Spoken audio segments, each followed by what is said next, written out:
নমস্কার বন্ধুরা, দেশের লক্ষ লক্ষ সরকারি কর্মচারীদের পরিবারের জন্য একটি বড় খবর। কেন্দ্র সরকারের পক্ষ থেকে রিসেন্ট রাজ্যসভাতে একটি তথ্য দেওয়া হয়েছে। তথ্যটা কি? কম্পেশনের গ্রাউন্ড বা যেটাকে বলা হয় সহানুভূতির চাকরি বা ডাইন হারনেস।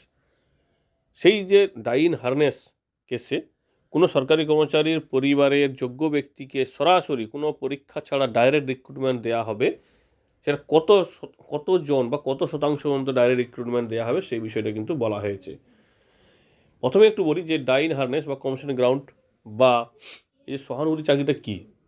কোনো কর্মচারী কর্মরত অবস্থায় যদি মৃত্যু হয়ে যায় বা কোনো কর্মচারী কর্মরত অবস্থায় যদি দেখা যায় যে মেডিকেল এমন ইস্যু চলে এলো উনি আর সার্ভিস করার যোগ্য নয়, সেক্ষেত্রে ওনার পরিবার যে যোগ্য আছে, যিনি যোগ্য হবেন তাকে কিন্তু সার্ভিসটা দেওয়া হয় এবং ডাইরেক্ট রিক্রুটমেন্ট, এবং সেটাও কিন্তু একটা নির্দিষ্ট পোস্টে, সেটাও কিন্তু এখানে উত্তরে বলা হয়েছে।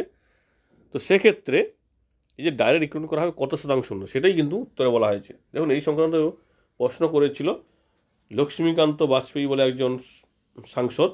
তার উত্তরে কি বলেছে, জিতেন্দ্র সিং, উনি হচ্ছেন স্টেট মানে মিনিস্টার অফ স্টেট অর্থাৎ রাষ্ট্রমন্ত্রী।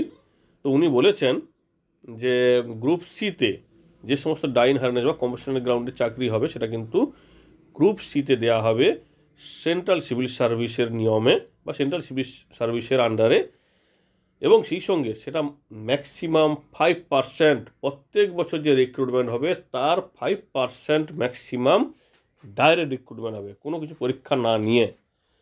তবে হ্যাঁ, এখানে একটা বিষয় মনে রাখবেন, এই যে ডাইরেক্ট রিক্রুটমেন্ট দেওয়া হবে সেই যে 5% বলা হয়েছে সেটা কিন্তু বিভিন্ন শর্তের উপর নির্ভর করে। যেমন ধরুন, ওই পরিবারের যিনি চাকরির জন্য আবেদন করছেন উনি আদৌ ওনার উপর নির্ভরশীল নাকি, বা উনি ওনার কে হন। যেমন ধরুন স্বামী বা স্ত্রী বা সেই সঙ্গে সন্তান, ভাই, বা এমনও থাকে মানে যারা অ্যাডপ্টেড সন্তান যদি হয় সেক্ষেত্রে তারাও কিন্তু সার্ভিস পেতে পারে। এছাড়া পরিবারে এমন কোনো সদস্য যে কিন্তু ওনার উপর সম্পূর্ণ নির্ভরশীল, তিনিও কিন্তু এই কমিশন গ্রাউন্ডে চাকরিটা পেতে পারেন। তবে হ্যাঁ, এই কমিশন গ্রাউন্ডে চাকরিটার বিষয়ে আমরা আলাদা একটা ভিডিও করবো যেখানে সমস্ত তথ্য আপনার সঙ্গে শেয়ার করব।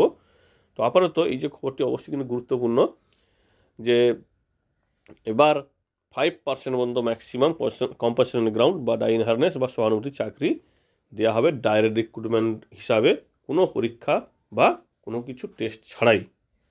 আশা করি খবরটি সবারই কাজে লাগবে, বিশেষ করে যাদের পরিবারে এইরকম একটা দুর্ঘটনা ঘটে গেছে বা বিপদ হয়েছে তাদের ক্ষেত্রে কিন্তু অবশ্যই খবরটি গুরুত্বপূর্ণ। ধন্যবাদ।